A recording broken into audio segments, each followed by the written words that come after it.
We often wonder whether our governments are doing enough to help us out. But perhaps rather than easing living costs, our governments are actually making things worse. Now, someone that thinks this is the case is Jim Penman, founder of Jim's Group, owner of Jim's Mowing, cleaning, etc., who's drawing a line between government inefficiency and skyrocketing living costs. Now, Jim's not one to mince words, and I'm pleased to say he joins us now. G'day, Jim. Welcome to the Savings Tip Jar. Yeah, good to be here. Thanks for joining us, Jim. Excited for this chat for sure. But before we launch into all things productivity, do you have a savings tip for us? Well, I'm full of savings tip. I'm notoriously stingy, to put it mildly. Despite my current income being quite adequate, I wear my clothes till they wear out, till they got holes in them or they're unrepairable. Basically, I just live very simply. There you go. I live on a tiny fraction of my income, always have. It's a good way to be, but I guess sometimes you can push it too far when there's huge holes in your shirt where they shouldn't be, and you're going out in public and maybe you're not holding yourself up to a high enough standard. So I know there's no holes sometimes. In the shirt. If it actually wears out, if it's got a hole, I will let it go eventually. But I've got to be respectable. But I just don't have many clothes. I buy clothes from Kmart, for example. My shoes are $20. Okay, they suit me fine. So I just don't worry about fashion or appearing rich or anything. I just like to what works. Yeah, it's a good way to be. I'm sure you can afford to wear the finest clothes in fashion at the moment. So it's nice to hear that even successful business people such as yourself shop at Kmart. So I don't have to feel too ashamed when I find myself browsing the aisles there. Now, getting on to the meaty topic of the day. So you're drawing a line between this government inefficiency and skyrocketing living costs. Can you elaborate on that? Well, in the areas that I know of, government not only is inefficient, but it's also unnecessarily intrusive. For example, my wife's a builder, and it takes months and months and months to get building permits through.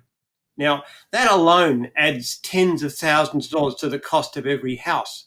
And if you look at it, it's not even necessary at all. If you had a clear zoning system like they do in, say, Houston, you can have someone like a registered architect to do it.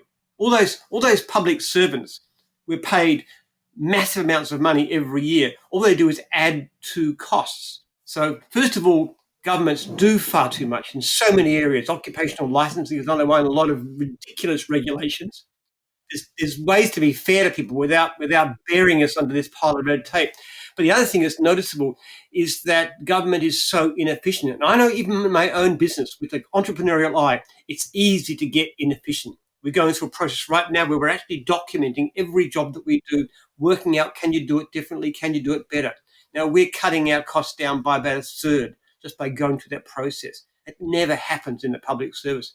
I used to work for the public service many years ago, and I had enough jobs to fill half my time. It was so slack. There was no idea of efficiency.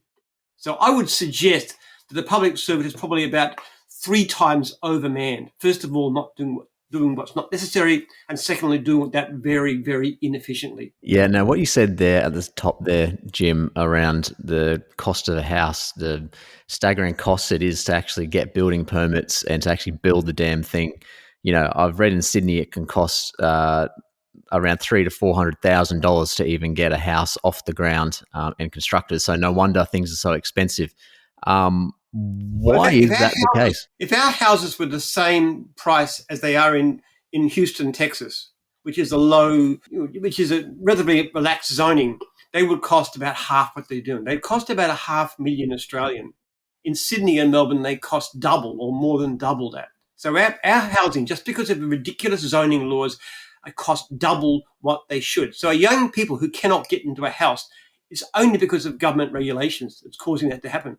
Stupid regulations that say that even in the inner city, you must have a whole building block. You can't have terrace houses like do in so many cities. You must have a car. Even if you're next door to a station, even if you don't want a car, you must pay for a car spot. And the whole system is so replete with waste, with over-regulation. And government costs us a number. I've done a figuring that if we actually could make government run efficiently, you could give and you reduce the cost of housing enough. You could use the savings to basically pay the mortgage cost for every Australian to buy their own house. That's how much waste there is in government. Now, Jim, it seems right now that, a lot of the employment growth we're seeing at the moment is actually coming from the non-market sector, so your public service and care sort of type roles as well. Do you think at the moment Australia's going through, we seem to have a bit of a two-speed economy? We've got non-market sector doing quite well, lots of jobs, because naturally we need to hire a lot of people in the care sector to look after our aging population, NDIS sort of exploding and whatnot. Whereas the private sector is really lagging behind. And if so, do you think this is all the government's doing, or is it just the state of the global economy at the moment? There's too much uncertainty. I think people on the whole are getting slacker.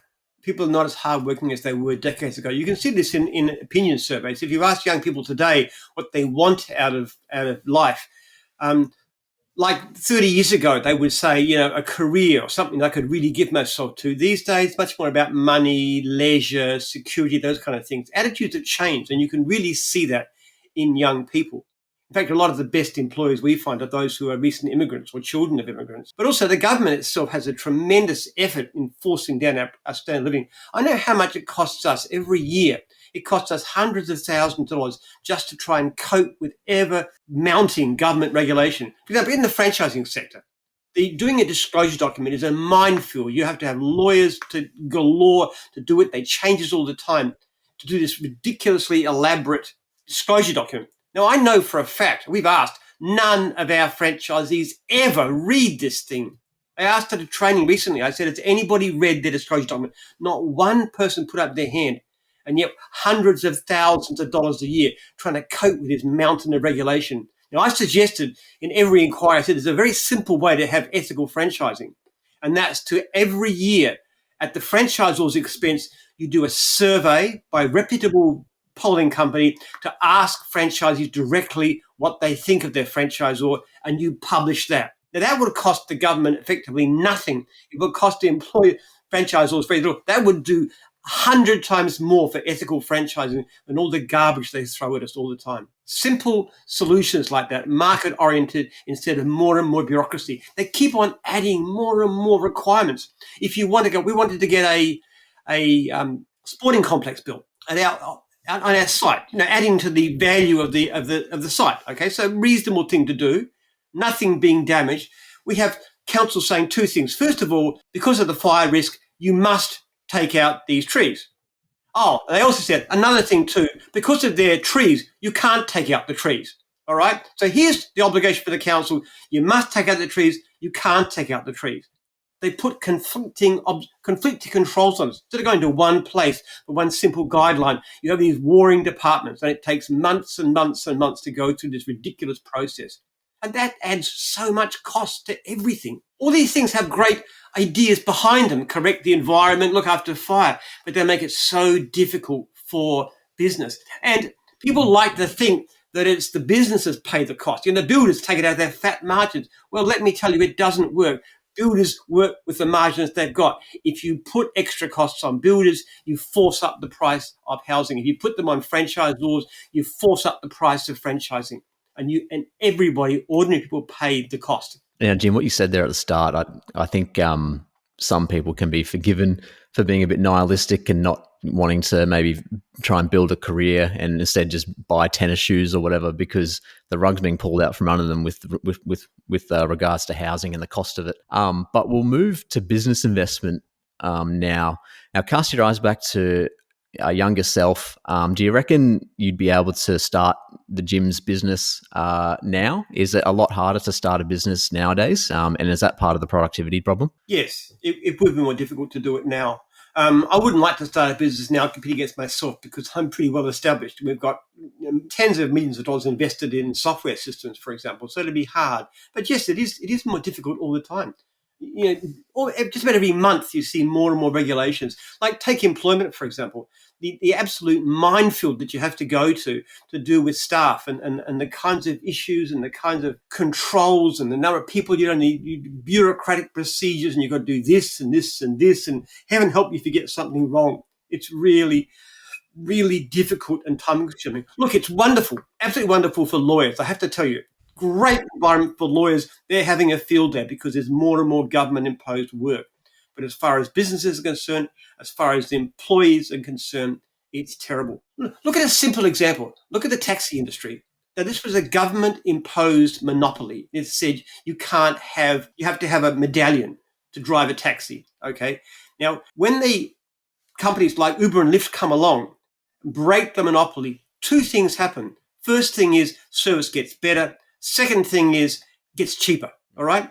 So the government has done enormous effort. They put enormous effort into try and make worse service at a higher price. And occupational licensing is the same. They've done tests in America. They've looked at occupational licensing in the same profession is licensed differently in different states. And there are two effects. When you have more licensing for the same profession, you have worse service and a higher price. Exactly the same thing happens. So the government gets in. The government is the biggest force in driving down productivity, driving up costs, impoverishing ordinary Australians. I guess when everyday people hear, business owners and politicians and economists talking about lagging productivity and government inefficiency, perhaps they might be a bit complacent and think, oh, it's me too much. But I guess one way of really selling it to them about how this is a major concern and needs to be addressed is those things. Hey, if productivity lifts and the governments get more efficient, we get better products, better services, and lower living costs. So that's certainly one way to sell it to them. Jim Penman, really appreciate your time on the Savings Tip Jar. Thanks so much for your insights. Good to be here. Thanks, Jim. Very insightful. All right, guys.